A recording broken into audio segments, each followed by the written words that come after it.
어떤 공동체든 간에 그 공동체가 저절로 잘 되는 공동체는 있을 수 없어요. 그 공동체가 잘 된다면 그 공동체를 잘 되게 하는 어떤 사람이 있다라는 거죠. 그 사람의 어떤 희생, 지혜, 열심 이런 것들이 결국 공동체를 잘 되게 하는 것입니다. 믿는 자의 모임인 교회 공동체도 저절로 부흥되거나 저절로 성장하거나 축복되지는 않는다는 것입니다. 반드시 거기에 걸맞는 하나님이 불러주신 사람들이 있을 때 또 교회를 섬기는 자들이 결국 교회에 부흥을 가져오게 하는 핵심 역할을 한다는 거죠. 그런 면에서 저는 주오심교회가 그런 성도들이 지금 있고 또 앞으로도 많이 있을 거라고 믿습니다. 믿습니까? 자, 그렇다면 교회는 왜 중요할까요? 교회를 위해 수고하고 헌신을 왜 해야만 할까요? 오늘날 교회의 교회 생활의 문제점이 뭐냐면 오늘날 많은 성도분들이 과거에 제가 40년, 50년 전에 신앙생활할 때는 너무 과도하게 가정과 일터를 거의 팽개치고 교회 와서 살고 교회 사는 것이 정말로 교회 일하는 게 잘하는 거라고 생각했어요. 그래서 가정에 문제가 생기고 일터에 인정받지 못하는 이런 불균형적인 문제가 있었단 말이에요. 근데 그런 것들이 점차 이제 정리가 되면서 균형을 맞춰가는데 균형이 또 한쪽으로 이제 지금은 또 과거와 달리 한쪽으로 기울어진 어떤 성도들의 모습이 있습니다. 그게 뭐냐면 교회가 별거 아닌 것처럼 생각하는 거죠. 그래서 교회보다는 자기의 가정이 더 중요하고 그러다 보니까 하나님의 말씀을 지켜야 될 명백한 이유가 있는데도 불구하고 말씀을 안 지켜요. 왜냐하면 가정을 더 중요하게 여기니까. 그리고 이것이 결국 학개서에 나온 대로 하나님의 성전을 지어야 될 모든 것들을 자기 집에 가져가고 자기의 가정만이 중요하다고 그래서 어떻게 됐습니까? 이스라엘 땅에 하나님의 저주가 내려오지요. 그처럼 많은 성도분들이 가정 중요합니다. 그런데 이게 가정이 중요하냐 교회가 중요하냐 이게 부분보다도 무엇이 우선이 되느냐가 이게 더 중요한 문제라는 겁니다. 그러므로 가정도 중요합니다. 그러나 우선되는 것은 교회가 중요하다는 거죠. 왜? 교회가 왜 중요한지 우리가 교회에서 수고하고 헌신해야 될 이유가 몇 가지가 있습니다. 그거는 첫 번째는 교회는 예수님의 피 십자가의 희생으로 말미암아 만들어졌고 또 예수님이 교회를 직접 세우시고 그리고 교회는 예수님의 것이 충만한 곳이기 때문에 그렇습니다. 예수님 직접 말씀한 게 마태복음 16장 16절 18절에 보면 시몬 베드로가 대답하여 이르되 주는 그리스도이시오 살아계신 하나님의 아들이시니이다. 또 내가 내게 이르노니 그러면서 예수님께서 말씀하죠. 네가 베드로라 내가 이 반석 위에 내 교회를 세운다. 그리고 음부의 권세가 이기지 못할 것이다. 이렇게 말씀하고 있습니다.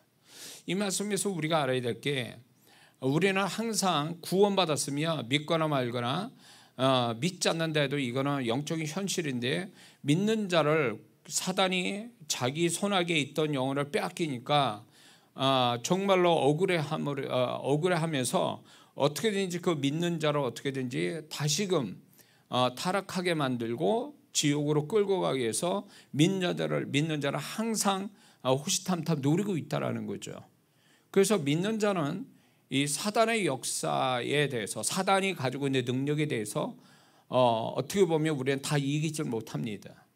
그래서 하나님이 도와주셔야 되고 또 그런 어떤 도움을 받아야 될 곳이 바로 교회라는 거죠. 그래서 주님께서 교회를 세우시고 그리고 음부의 권세가 이기지 못하는 교회를 약속해 주고 계시는 거죠. 그러므로 교회의 생활은 결국은 사단으로부터 하나님의 보호를 입고 또 같이 영적인 지체된 자들로 인해서 또 축복을 쉽게 받고 크게 받는 현장으로서 교회를 주셨다는 걸 우리는 잊지 말아야 될 줄 믿습니다.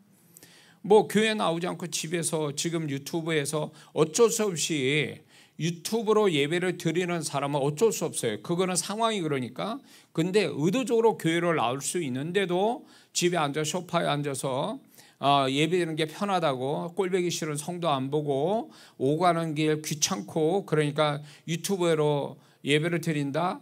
과거에는 뭐 했습니까? 기독교 방송 틀어가지고 리모컨으로 돌려가지고 예배 드리는, 그래서 은혜 받으면 지로 용지로 아니면 계좌번호로 헌금 보내는 이것이 유행처럼 됐는데, 이게 신앙이 과연 이게 정상적이냐 이럴 때 이거는 비정상적이고 건강치 못한 신앙의 모습이라는 거죠.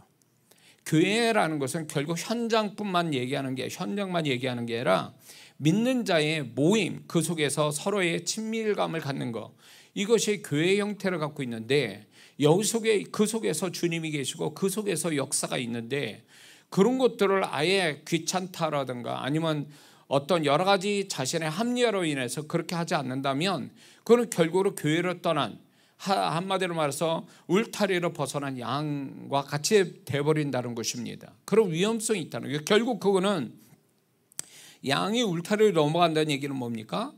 그거는 목자의 도움을 못 받는다는 얘기와 이리와 사자와 늑대의 밥이 될 확률이 높다는 걸 얘기해 주는 거거든요. 근데 오늘날 많은 성도분들이 코로나로 인해서, 이거로 인해서 유튜브가 발달이 되니까 유튜브로 이렇게 예배를 드린다는 것이 그게 하나의 핑계가 되어버린다면 이거는 또 하나의 사단의 속임수가 될 수 있다는 거죠.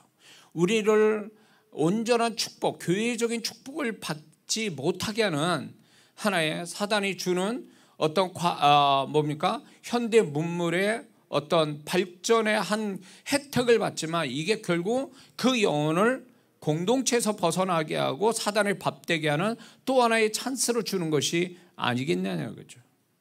그래서 유튜브에 오늘 또 설교를 듣는 여기에 주일마다 아주 고정적으로 들어오시면 한 200분이 되시는데, 그분들은 정말로 정말 상황이 안 되니까, 교회 상황이 안 되고 주오신교회, 그래서 온라인 성도라고 저는 불려지는데, 오고 싶어도 못 오는 분이니까 유튜브로 보시는 건데, 오실 수 있는 분들 와서 예배를 드려야 이게 마땅하다라는 거죠.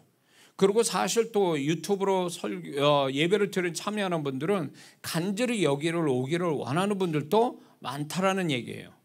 그래서 저는 우리 교회가 앞으로 부흥이 되고 우리 교회가 건축이 되면 지금은 전 세계가 그러니까 하루권에도 다 이렇게 올 수 있잖아요. 일이 하루면 그것처럼 와서 예배드리고 은혜 받고 이렇게 갈 수 있는 그런 교회 시스템, 그런 현장의 교회를 제가 꿈꾸고 있습니다. 어차피 주님은 저를 한 교회에 머물러 있는 목사로 부르신 게 아니라 모든 믿는 자들을, 또 하나님이 저에게 은혜를 받고 주님을 경험하는 성도들을 모아주시는 것이 하나님이 제게 사명을 주셨기 때문에 저는 그렇게 앞으로 우리 또 주신 교회가 그렇게 갈 거라고 저 믿습니다. 그리고 에베소서 1장 23절을 보면 교회는 그의 몸이니 만물 안에서 만물을 충만케 하신 자의 충만이니라. 예수님의 충만이 교회 안에 있다는 거죠. 골로새서 1장 18절에 그는 몸인 교회의 머리라. 그는 근본이요 죽은 자들 가운데서 먼저 나신 자니 이는 친히 만물의 으뜸이 되려 하시며, 골로새서 2장 3절을 보니까 그 안에는 지혜와 지식의 모든 보화가 감추어 있느니라. 골로새서 2장 9절을 보면 그 안에는 신성의 모든 충만이 육체로 거하시고, 이렇게 말씀하고 있습니다. 그러므로 교회는 예수님으로 말미암아 예수님의 것, 또 천국의 것이 충만한 것이 교회라는 것입니다. 근데 여기서 우리가 교회라는 단어를 원래의 의미와 지금 현대인의 교회의 의미가 두 가지가 완전히 또 다르죠. 성경적 의미는 믿는 자, 세상으로부터 구별되어 믿는 자의 모임, 믿는 자, 사람 그 핵심으로 믿는 자의 모임이 교회라는 뜻으로 에클레시아가 그랬는데 오늘날은 더 하나 첨가된 게 뭐냐면 교회라는 현장을 얘기하는 거죠. 교회의 현장과 믿는 자가 같이 있는 것이 교회인데, 이 교회 안에 결국은 누가 있냐면 우리만 있는 게 아니라 그 안에 주님이 계시고 주님의 것을 부어주시는 현장이요, 주님의 것을 공급받는 믿는 자들이 있다라는 게 교회라는 것입니다. 이해가 되십니까? 그러므로 우리는 우리 주오신 교회를 통해서 성령님으로 말미암아 예수님의 이런 것, 예수님의 것들을 경험하고 또 예수님 것을 체험을 받고, 그리고 이 현장에서 하늘을 경험하는, 하늘의 것이, 하늘의 뜻이 이 땅에 우리 교회에서 이루어지고, 하늘의 것이 이 땅에 믿는 자들, 우리 그 속에 주님의 것이 임하는 것들을 우리가 보게 될 줄을 믿습니다. 세상은 지금 마귀가 자기 때가 얼마 남지 않아서 아주 소위 말하면 두 가지로 믿는 세상 사람들을, 또 믿는 자를 유혹하는 게 뭐냐면, 지금 제가 이렇게 볼 때 마귀가 자기 도구로 쓰는 사람들 있잖아요. 그들에게 능력을 엄청나게 부어줘서 그 능력을 행사하고 있다는 거죠. 그래서 귀신의 능력 가지고 어떤 능력을 나타내서 사람을 미혹하고 끌어당기는 거짓 선지자들 같은 사단의 종로를 타고 도구가 되는 사람들이 점점 많아져 가고 있다는 것입니다. 뿐만 아니라 이 사단은 또 한쪽으로 뭐냐면 문화를 통해서 자신의 그 모습을 등장시키는데 거부감이 없도록 만든다는 것입니다. 세상이. 뿐만 아니라 또 한쪽으로는 사단이 협박하는 거죠. 무섭게 등장해서 사람들을 정말로 사람들을 제어하고 또 그런 것들에 대해서 숭배하도록 이끌어 간다는 거죠. 그래서 여러 형태로 지금 우리가 정보가 과학이 엄청나게 발달됐지만, 한편으로는 엄청난 영적으로 더 영적인 세상이 되고만 있다라는 것입니다. 그런데 이 속에서 믿는 자들이 정말 그런 사단의 여러 형태로 나타나는, 노골적으로 나타나고 교묘하게 나타나고 능력을 나타내고 이런 것들에 대해서 믿는 자들이 문자적인 말씀에 율법적 신앙을 가지고 신앙생활을 하기에는 역부족이라는 거예요. 이렇게 하니까 혼미해가지고 이단에 넘어가는 거예요. 이단이 결국 그 이단의 교주가 뭡니까? 사단의 아주 거짓 선지자들이잖아요.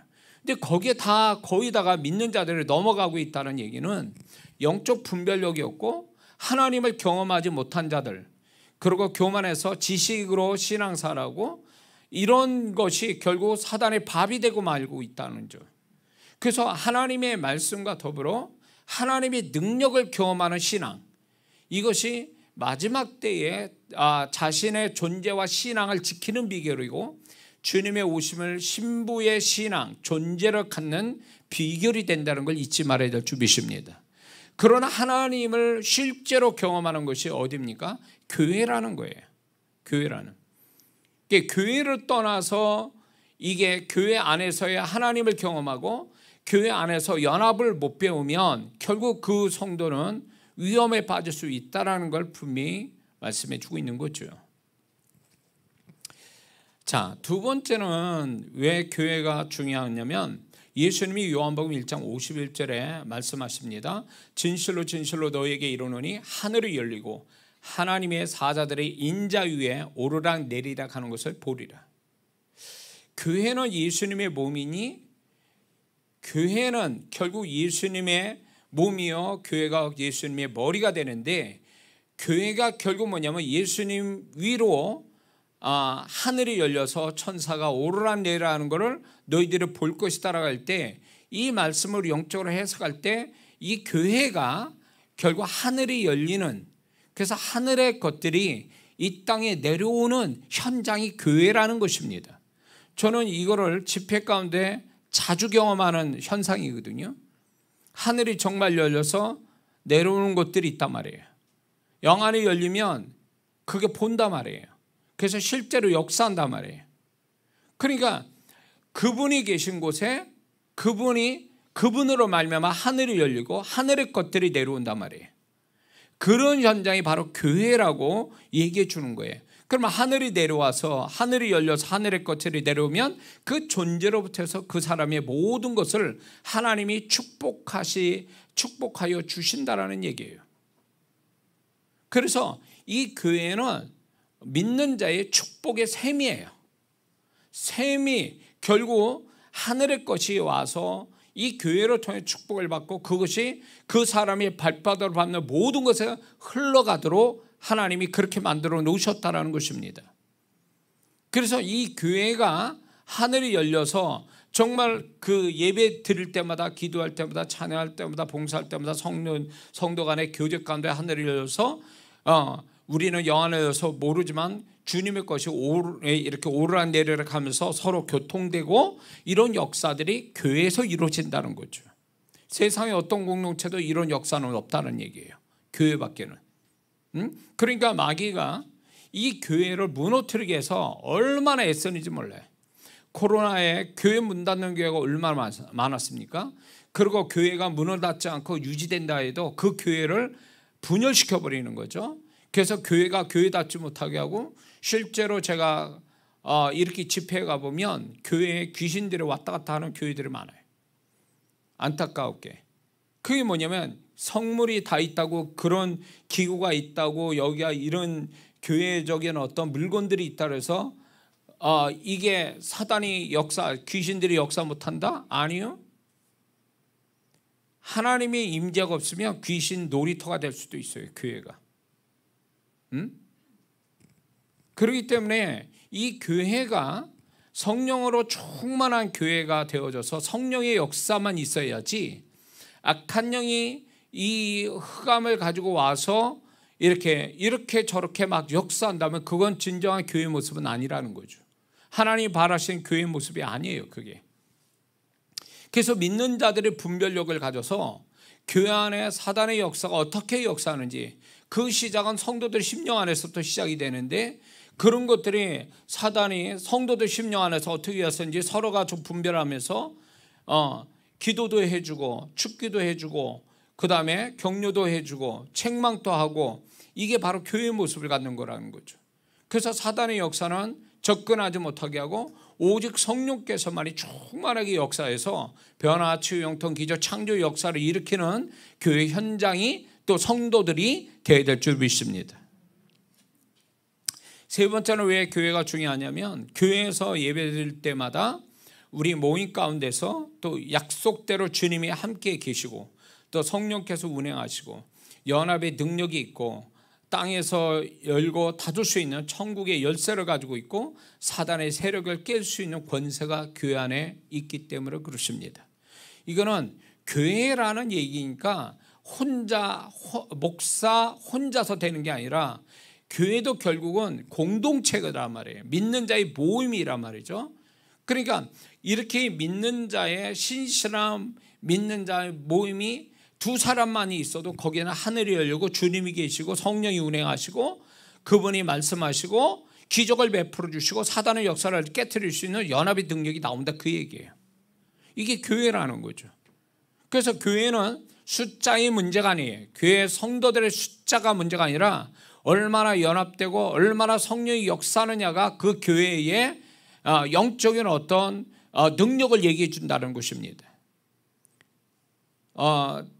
안타까운 것은 교회 성도가 많다고 그러는데 어느 날 이게 뭐 담임 목사님 파, 부목사 파 이래가지고 교회가 막 깨지는 이런 교회를 얘기 들을 때마다 너무 가슴 아픈데, 그게 결국 뭐합니까? 그 수많은 성도들이 결국 사단의 놀이터가 된 거예요.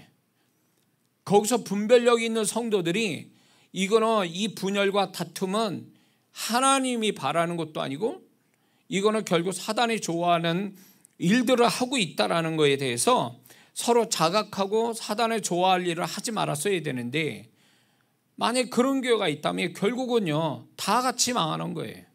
하나님의 성령이 역사는 없고 악한 영이 역사를 해서 계속 다툼과 분열을 만들어서 교회가 교회되지 못하게 하는. 그러니까 교회는 숫자의 싸움이 아니에요. 숫자가 중요한 게 아니라 얼마나 성령께서 그 현장에 성도 간에 성령께서 얼마나 역사하는가가 교회의 능력이라는 거죠. 얼마나 또 성도 간에 영적 연합을 가져오느냐가 이게 교회의 능력이라는 것입니다. 그러니까 이런 교회는 사단이 정말로 깨트리기가 어렵고, 또 이런 교회는 사단이 어떻게든지 교회를 깨트리려고 굉장히 애를 쓴다는 겁니다. 그래서 저는 주우신 교회가 숫자만의 부흥이 아니라 연합에, 진정한 연합, 영적 연합을 가져오는 교회에 대해서 영적 지경을 넓히고 또 하늘이 열리고 하나님의 축복을 정말로 임하는, 쉽게 임하는 그런 교회의 모습을 저와 여러분들이 가져야 될 줄 믿습니다. 그리고 네 번째는 왜 교회가 중요하냐면 교회적 사명이 있기 때문에 그렇습니다. 예수님이 어느 교회든 교회를 세웁니다. 목회자 도와서 세우든 아니면 여럿이 합심해서 교회를 하나님 뜻에 의해서 교회를 세우든 정말로 지하실에서 한두 명 가지고 교회를 세우든 어떤 형태로 교회를 세웠던 간에 교회를 세우게 되면 그 교회는 하나님의 사명이 있다라는 거예요. 사명이 있어요. 교회만이 아니죠. 믿는 부모에 태어난 그 아이도 아이가 공부를 잘하든 못하든 건강하든 건강하지 못하든 그 아이를 하나님이 이 땅에 그 부모를 통해서 오게 했다면, 그게 하나님이 그 아이를 오게 했다면 그 아이에 맞는 사명을 하나님이 주시고 이 땅에 보내셨다는 얘기예요. 그냥이 아니라는 거예요. 세상에 보세요. 모든 미물들도 하나님이 창조하신 벌레조차도 자기 사명을 다하고 죽거든요. 지렁이 같은 경우에는 그 지렁이는 평생 죽을 때까지 1톤가량의 흙을 먹고 토해낸다고 그래요. 그래서 지렁이가 있는 곳에는 비옥한 땅이라고 인정을 하잖아요. 그러니까 지렁이조차도 사명이 있다. 하나님이 불러준 모양대로 살다가 죽는 거거든요. 그러면 지렁이조차도 그렇게 하나님이 만들어준 대로 사명을 다하고 죽는다면 하나님의 자녀된 우리가 그냥 생명을 가지고 이 땅에 태어나서 어쩌다가 살다가 누구 세상 사람 말처럼 내가 어디로 와서 어디로 가는지 모르고 던져진 인생이다. 이거는 유행가 가사고 그게 세상 사람들이 몰라서 하는 얘기지, 우리는 하나님이 뜻이 있어서 나를 이 땅에 보내셨고 생명을 갖게 하시고 그러고 살아가게 하는데 그 모든 사람은 자기 사명이 다 있는 거예요. 하나님이 불러주신 사명을 몰라서 그 사명을 이루지 않고 가는 사람이 있을지언정 사명이 없는 사람은 없다, 그 얘기예요. 그렇다면 사람 또 믿는 자 한 사람도 그 정도라면 교회도 마찬가지예요. 교회가 지금 어려운 교회, 한두 명 성도를 데리고 목회를 하는 교회 형태를 가졌다 해도 그 교회는 어마어마한 하나님의 사명을 가지고 하나님이 세우신 거거든요. 그 사명을 이루려고 성도들이 온 마음을 다한다면 그 사명이 드러날 것이고 속히 이루어질 거고 축복이 되겠죠. 그러나 그 사명을 만약에 모른 채 간다면 아마 그 교회는 하나님의 사명을 잃어버린 교회가 되고 말 것입니다. 그런데 왜 얘기하냐면 그러면 주우신 교회는 사명이 뭐냐는 거예요. 교회의 사명이 그냥 숫자대로 성도들 많이 와서 예배 많이 드리면서 뭔가 풍성한 이것만이 이게 교회 정말 주우신 교회 모습이냐? 절대 그렇지 않다는 거예요. 이 교회의 사명은 그 교회의 영적 대표자하고 관계가 있어요. 영적 대표자가 누구예요? 목사죠. 그 목사가 가진 사명하고 교회하고 맞다라는 얘기예요. 거기가 관계가 있다는 얘기예요.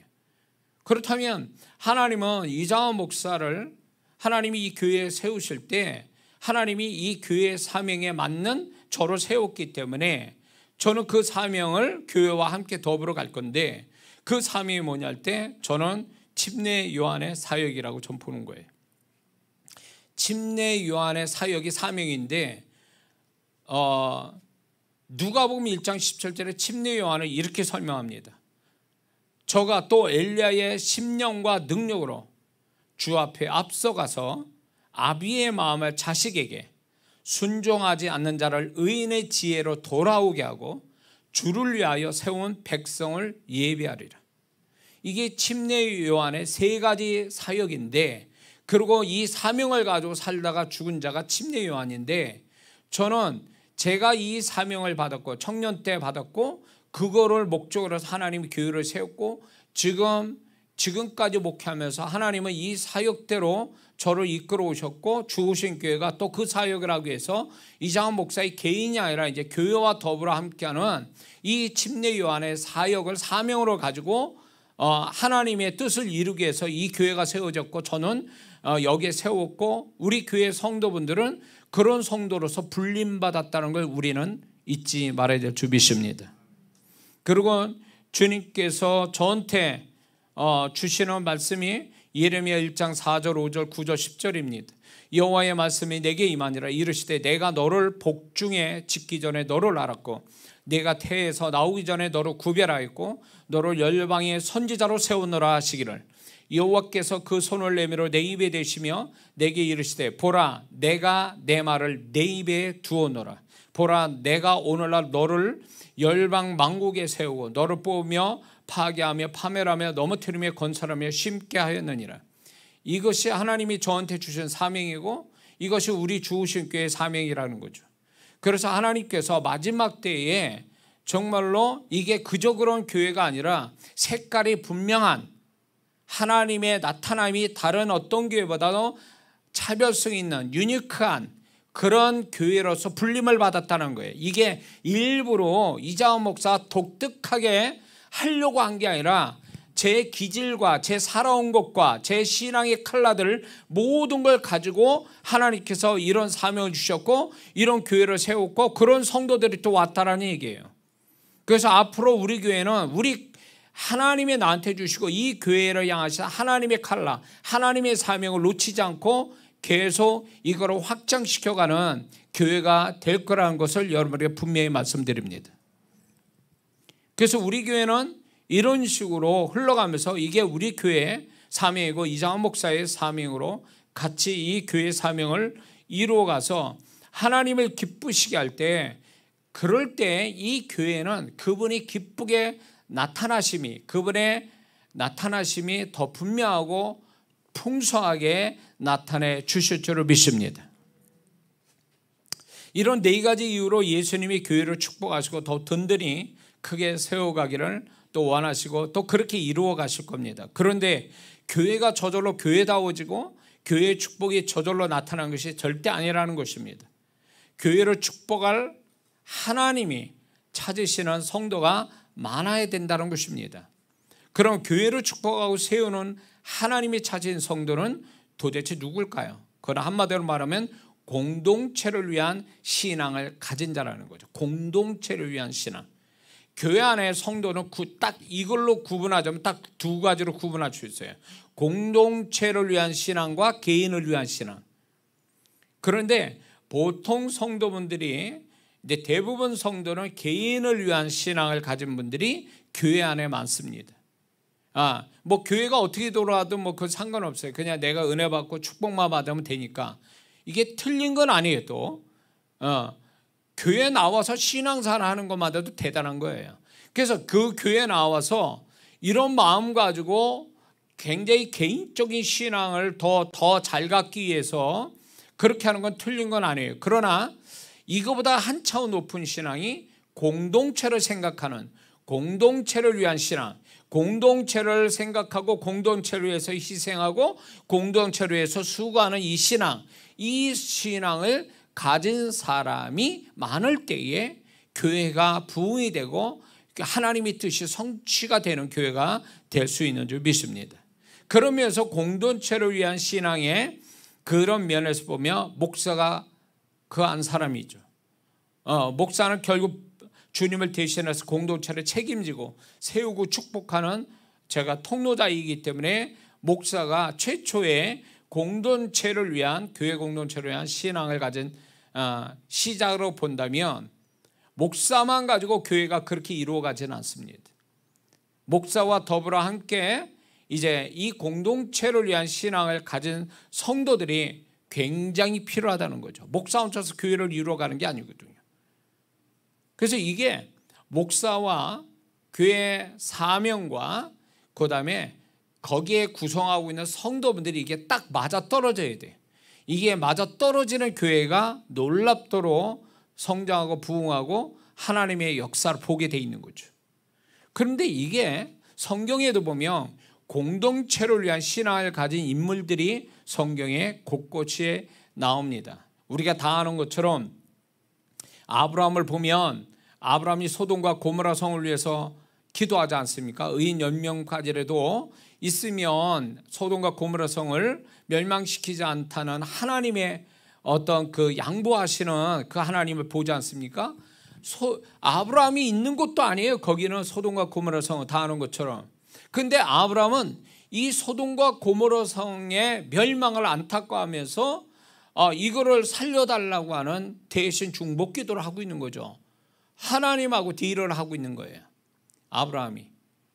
이 아브라함이 그래서 이 아브라함의 기도대로 하나님이 양보하신 이걸 보면 아브라함의 이 기도가 단지 기도만이 아니라 그 안에 제가 설교에서도 얘기했지만 그 안에는 하나님의 마음을 가진 사람이었다는 거죠. 생명을 사랑하는 하나님의 마음을 가진 자였기 때문에 공동체를 위한 자기하고 상관없는 공동체, 마땅히 아브라함의 어떻게 보면 대립되는 족속인데 그들이 망해도 상관없어요. 오히려 아브라함에게 부담을 더는 건데도 불구하고 아브라함은 생명을 사랑해서 그 공동체를 살려달라고 하는 이게 아브라함이 그래서 큰 사람이라는 것이 또 하나님이 그를 그렇게 인정했다는 게 대단히 중요한 겁니다. 그러니까 공동체를 위한 신앙을 가진 사람이 개인을 위한 신앙을 가진 사람보다 훨씬 더 레벨이 높은 사람이라는 거죠.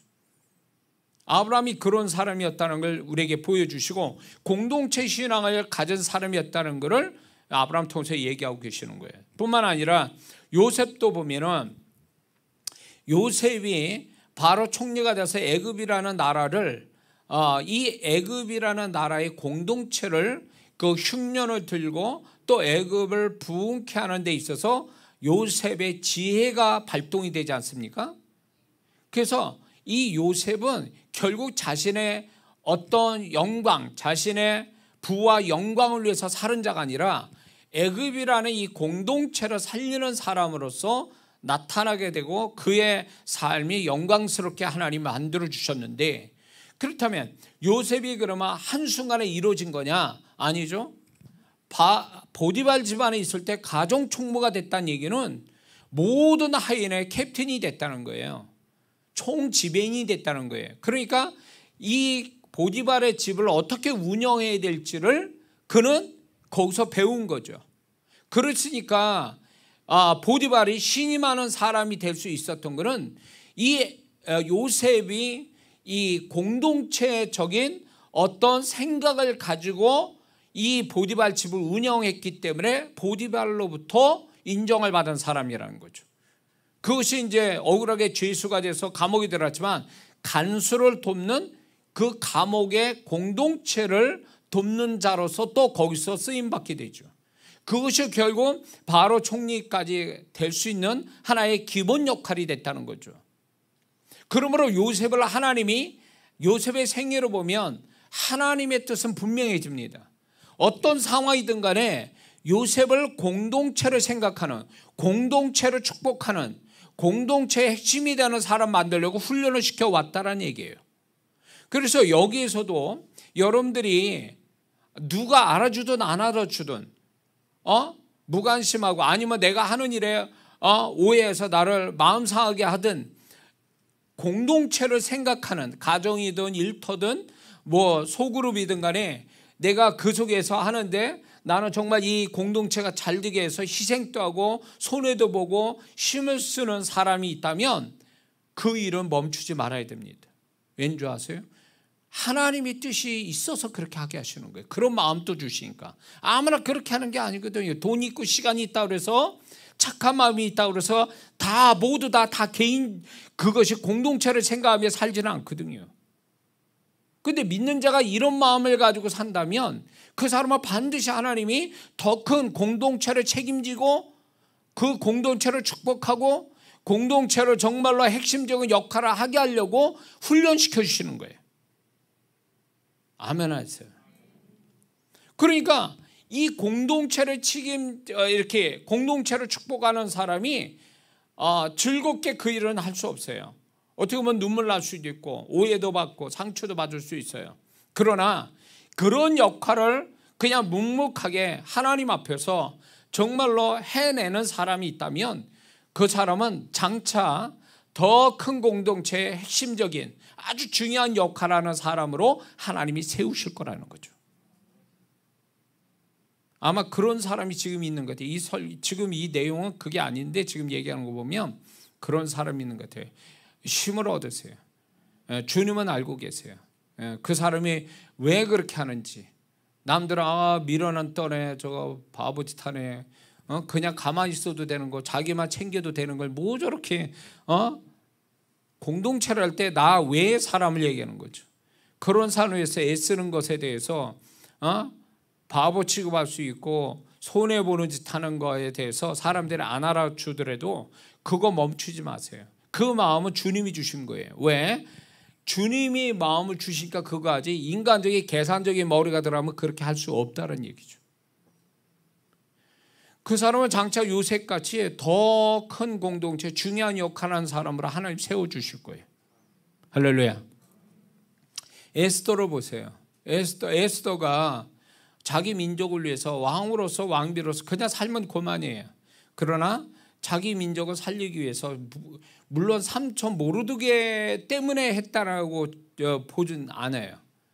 근데 이 에스더는 자기 민족을 사랑했기 때문에 3일 금식하고 아수에로 왕에게 목숨을 걸고 나가는 거예요. 사실은 그런 공동체를 살리고 싶은 자기 역할, 자기 신분을 가지고, 자기 위치를 가지고 공동체를 살리려고 하는, 목숨을 걸고 살리려고 하는 이 태도야말로 하나님이 에스더를 존귀하게 여기시고, 이 에스더 때문에 모든 자기 민족이 살 수 있었던 것은 결국은 이 공동체를 생각하는 한 사람으로 인해서 이렇게 결과가 이렇게 나왔다는 얘기죠.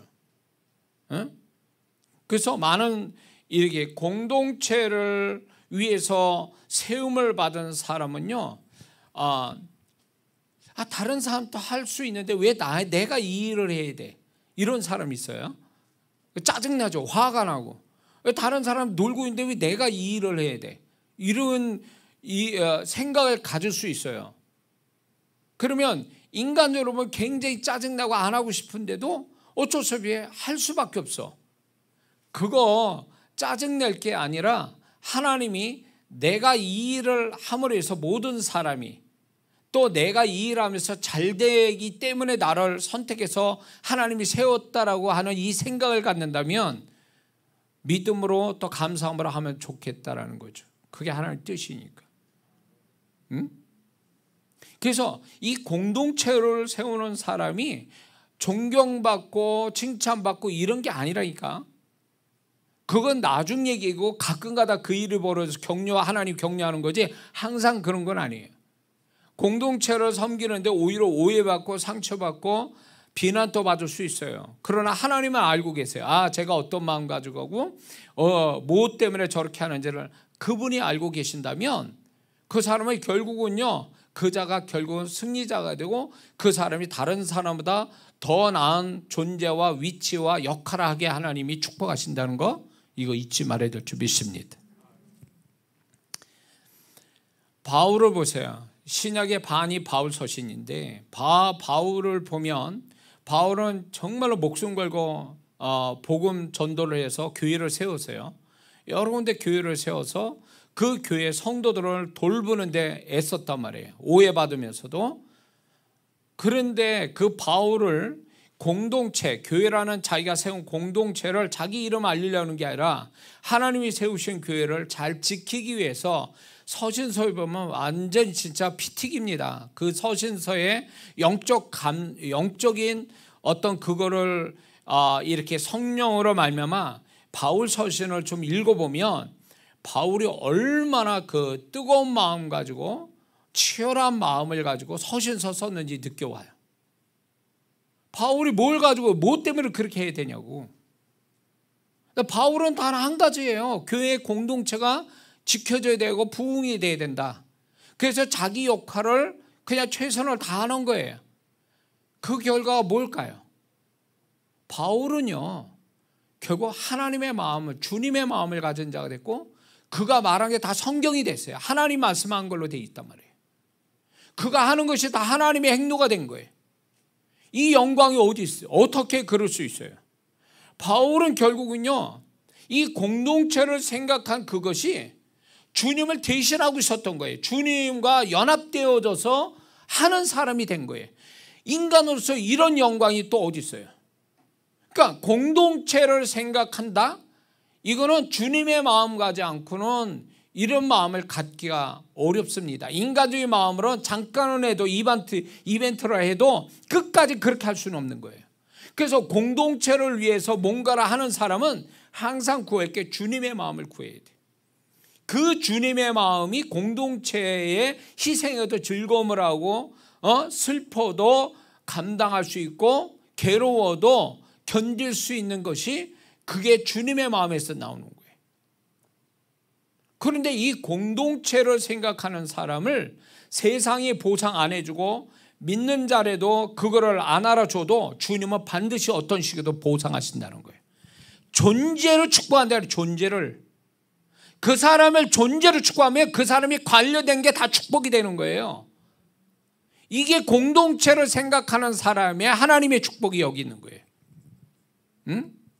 그래서 바울의 축복은요, 바울의 축복은 존재에 대한 축복이에요. 다른 게 없다고. 그러니까 그가 쓴 게 다 주님이 인정하는, 그분이 말씀한 걸로 인정하고 그가 행한 것은 다 주님이 한 걸로 인정해 주는, 이게 존재의 축복이 여기 온다는 거죠. 오늘날 너무나 개인주의고 너무나 이기적인 세상에 우리가 살고 있어요. 부모가 자식에 대해 책임을 안 지지 않습니까? 지금은 이기적인 거죠. 자식은 부모를 그렇게 그렇게 키워준 부모를 몰라라는, 자식도 부모에 대해서 이기적으로 돌아가잖아요. 그런 세상에 살고 있단 말이에요. 그 이기적인 이런 마음, 결국은 그런 마음을 가진다고 해서 그 사람이 잘 되거나 그런 건 아니라는 거죠. 존재가 잘 되거나 인생 잘 되는 게 아니라는 거예요. 예수 믿는 사람이 그렇게 살면 안 돼요. 그렇게 살면 그 사람은 반드시 나중에 후회합니다. 뭔가 자기를 것을 취하지 못하고 공동체를 위해서 누군가를 위해서 희생하는 게 당장은 손해보고 괴로운 일이 될지 몰라도 결국에 가서는 그게 주님의 마음이고 주님의 뜻이고 주님의 삶이기 때문에 그 주님이 그와 같이 계셔서 그렇게 한 거니까 결국은 주님이 그를 영광을 주신다, 그 얘기예요. 그래서 자기가 이기적으로 계산적으로 이렇게 하면 당장은 자기가 이득 보고 그 사람이 잘 되는 것 같지만 아니요. 그럴 것 같으면 우리가 주님의 뒤를 따른 자가 그렇게 되면 주님과 같이 더불어 손해보고 공동체를 생각하고 이런 사람은 결국 망한다는 얘기잖아요. 아니요, 그런 세상이 아니에요. 왜? 주님이 계시잖아요. 함께 하신 주님이 계시잖아요. 우리를 위해서 십자가 지시고 그분이 잘 되라고 그분이 십자가 지시고 죽으신 거예요.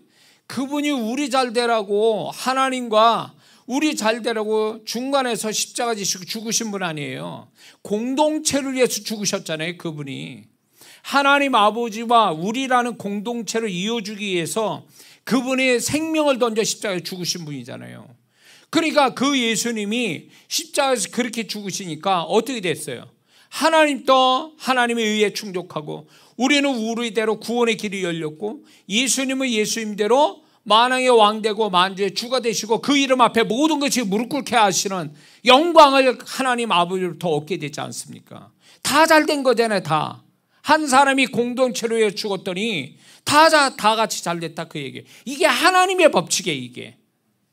이게 하나님 법칙이라고. 이렇게 살기를 성령께서 우리를 이끌어 가신다는 거 잊지 말아야 됩니다. 그렇다면 그런 것들이 어디에서 훈련이 되고 실습이 돼야 됩니까? 교회에서 이루어져야 돼요.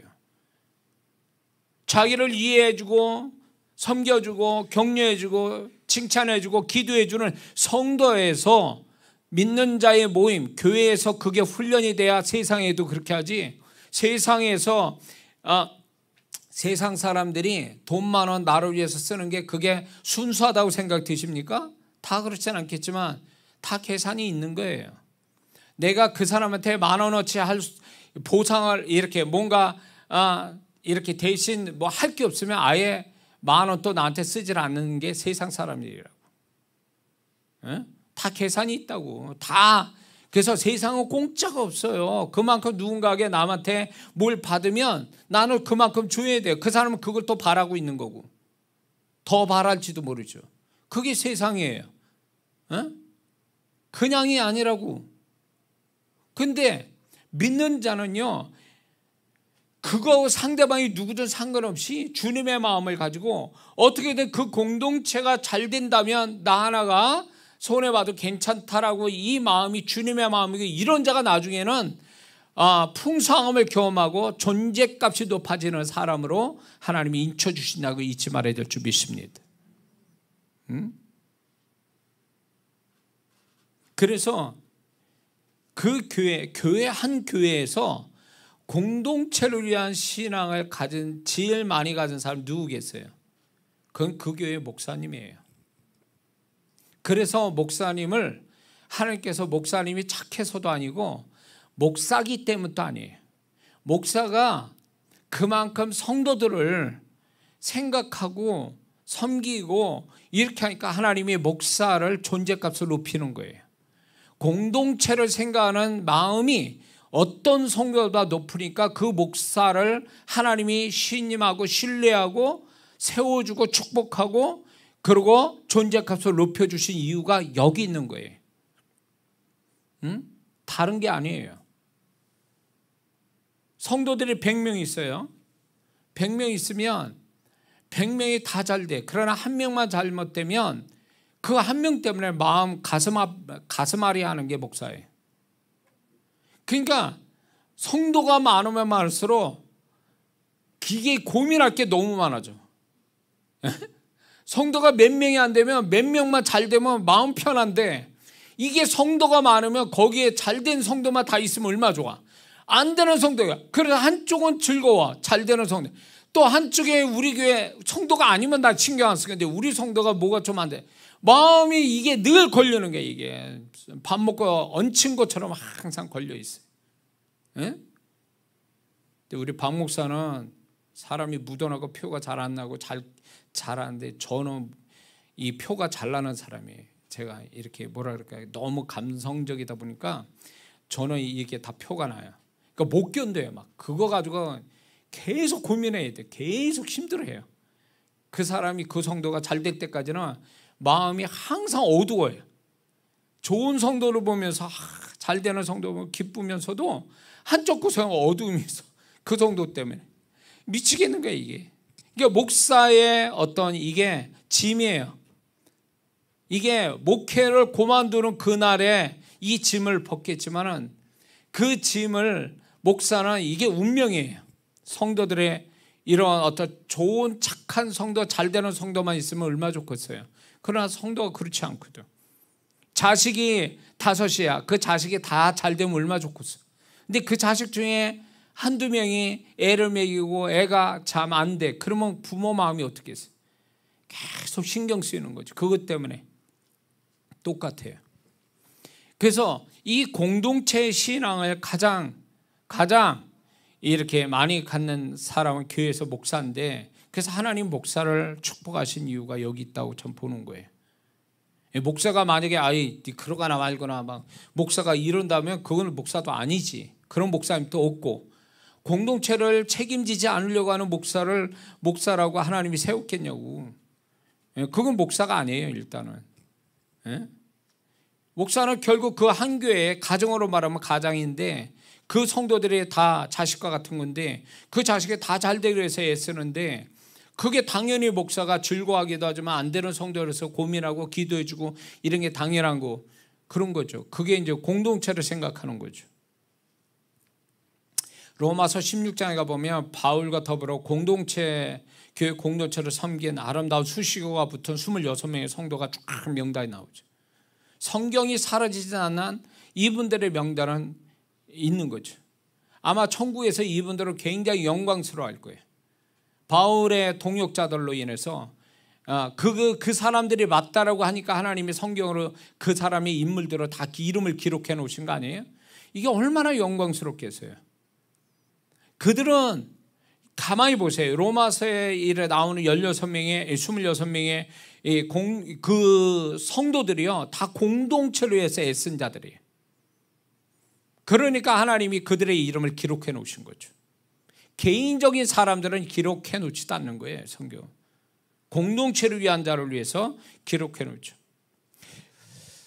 제가 여의도 순복음교회에 그 어느 지역에 순복음교회가 지교회가 생기는 배경을 제가 들었어요. 그게 뭐냐면 굉장히 열정적이었던 여의도 순복에 다녔던 어떤 구역자님이 자기 지역이 있어. 거기서부터 여의도까지 교회를 다니는데 이분이 자기 지역의 성도들을 전도를 해가지고 엄청 많이 모았는데 그게 수천 명이 된 거예요. 그래서 이 구역장님이 가서 목사님한테 그랬대요. 목사님, 제가 여기에 수천 명을 모아놨는데 지교회를 좀 세워주세요.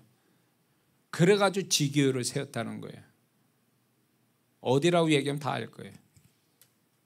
그게 한 구역장으로 시작이 됐다고 그래요. 응? 미국의 가장 큰 주일학교를 일으킨 자매가 있었는데 그 자매도 결국 아이들을 위한 사랑의 마음을 누구보다 뜨겁게 갖고 그 아이들을 헌신해서 미국에서 가장 큰 주일학교를 만들었다고 그래요.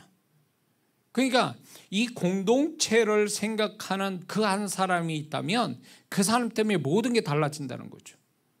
근데 이런 마음을 갖는 것이 주님의 마음이고 이렇게 갖기를 기도해야 되는데 오늘날 안타까운 건 교회 안에 이런 성도가 보기가 쉽지 않다라는 것이 안타까운 거죠. 밥 베킷, 미국의 밥 베킷, 어느 책에서 나온 사역자인데 그분이 캘리포니아 해밋이라는 데서 사역을 하러 불림을 받았어요.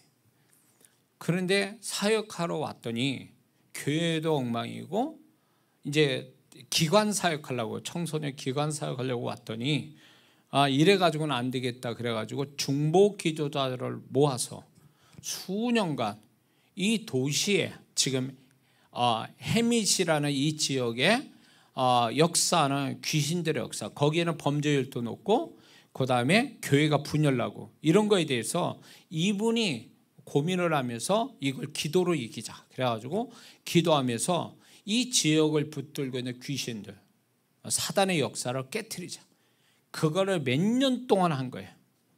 근데 하나님의 역사가 이 중보자들과 함께 이걸 기도해서 딱 깨지는 역사가 일어났는데 그 다음부터 그 지역에 범죄율이 떨어지고 교회마다 성도들이 들어오고 교회가 목사님들이 연합해서 그 지역이 다 같이 부흥되는 역사를 기록해놓은 책이 있어요. 저는 거기에 충격을 먹었어요. 이래야 된다. 한 교회만 잘 되는 게 아니라 다 같이 잘 되는, 지역을 붙들고 있는 이 귀신들과 때려잡아서 그 교회들이 다 같이 부흥되고 사회가 정화되는 이런 영적인 사건이 일으켜야 되는데 이분 한 분으로 시작이 됐다는 거예요. 이 한 분이 끝까지 중보기자들과 함께 이거를 하자고 설득하고 기도한 끝에 이 일이 벌어졌다는 거예요. 제가 광주교에 있을 때 그 이 일을 하다가 이제 멈추고 여기 왔는데 저는 여전히 지금 또 저는 이거에 대한 마음이 있어요. 우리 교회만 아니라 모든 교회가 다 같이, 적어도 내가 있는 교회 주변만큼은 다 같이 잘 되는 이 역사를 가져와야 된다. 이게 하나님 뜻 아니에요. 그래서 저는 이런 교회를, 왜 하나님이 그 책을 보고 제가 충격을 먹었을까? 많은 사람이 이 책을 봤을 텐데 나에게는 엄청난 충격이, 이게 비전처럼 제가 가지게 됐는데 반드시 하나님이 제가 이 마음에 품은 거를 어떤 시도 이뤄가도록 저를 도와주실 거라고 믿습니다. 이 사람들은 결국은 지금 얘기하는 이 사람들은 결국 공동체적인 신앙을 가졌는데 하나님이 이들의 공통점 뭐냐? 그들이 바라는 대로 다 되게 하셨다는 거예요. 이게 놀라운 얘기예요.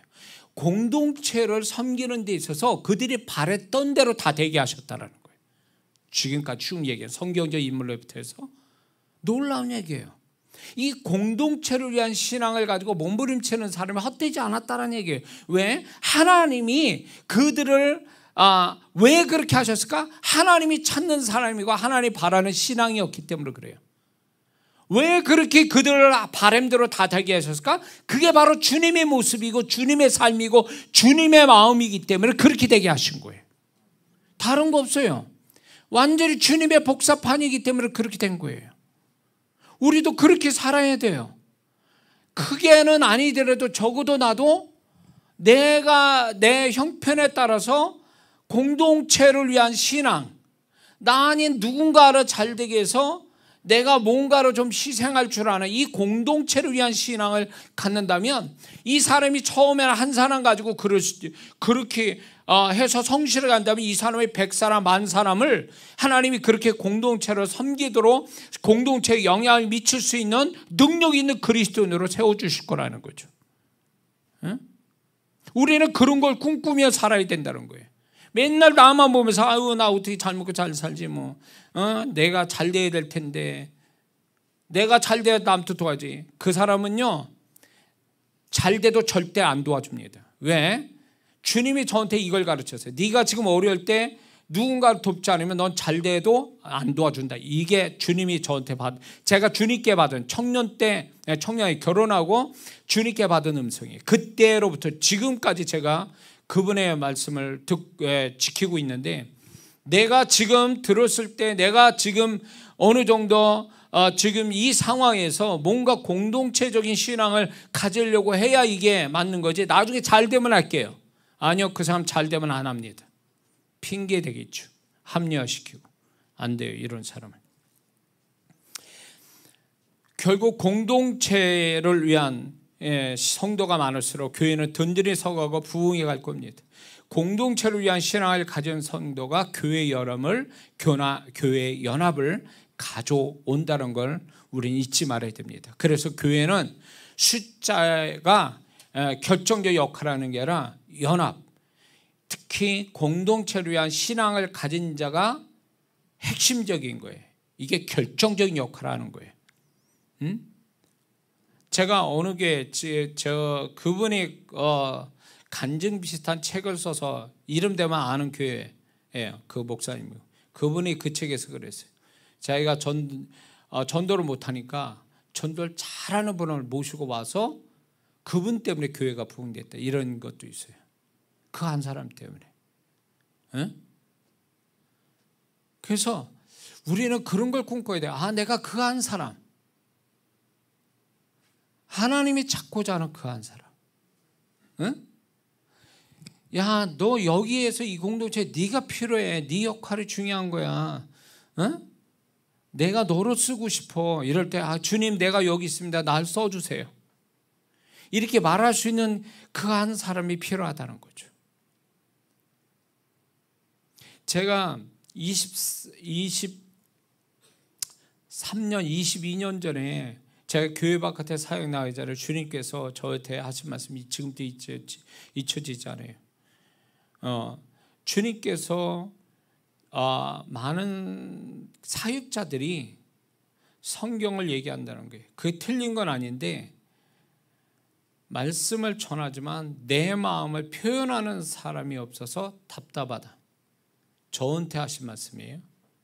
그럴 때 제가 겁없이 제가 주님의 마음을 제가 표현하는 설교자가 되고 싶습니다.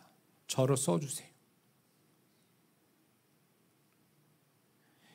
그게 교회 바깥에 나가기 전에 제가 나 혼자 교회에서 기도할 때 제가 이 고백을 했는데 그 고백을 주님이 지켜주셨어요. 그 고백 때문에 내가 쓰임받고 있는 거예요. 지금도. 응?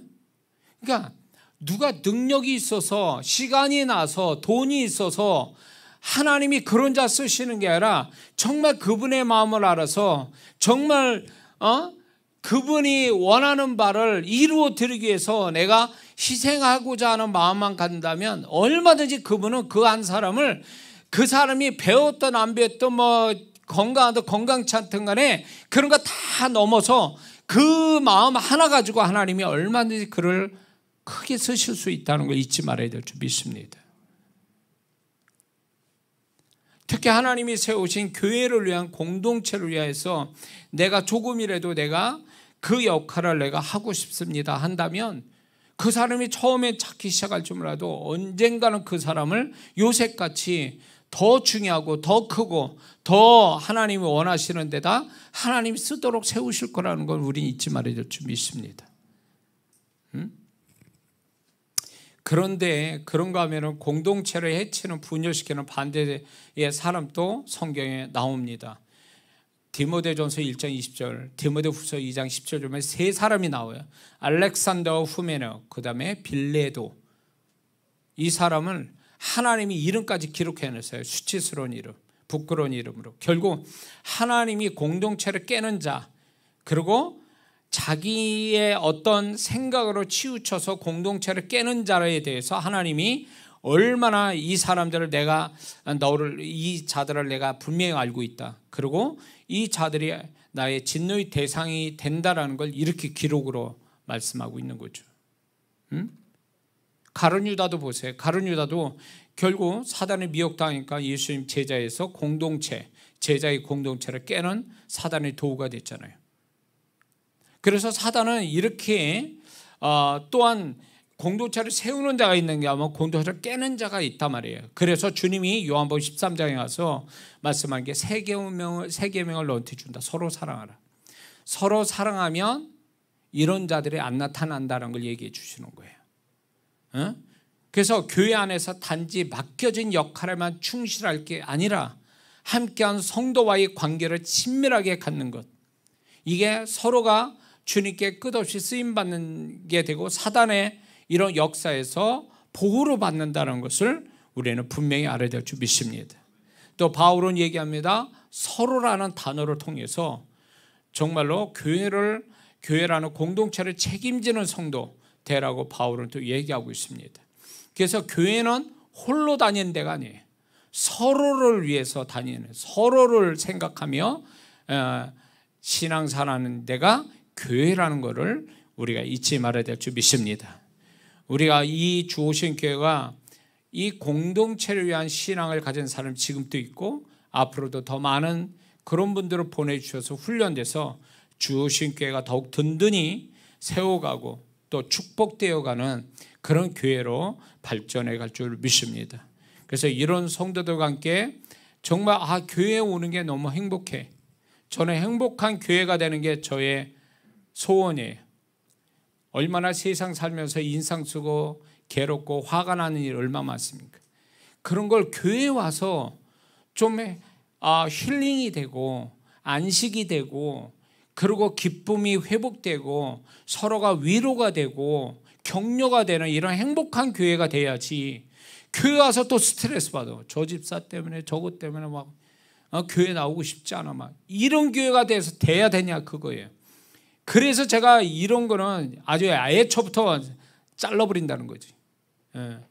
저거 누르고 온동이에 퍼진다고 이런 성도는 제가 용납을 못해요. 교회 와서 축복을 받고 기쁨이 생기고 힐링이 돼야지 교회가 또 하나의 문제의 현장이 돼서는 안 된다는 거죠. 그래서 우리 교회는 앞으로 계속 이렇게 공동체를 생각하는 성도와 함께 더불어 아름다운 주님의 임재가 충만하고 주님의 역사가 충만한 주신께로 계속 만들어갈 줄 믿습니다. 기도하겠습니다.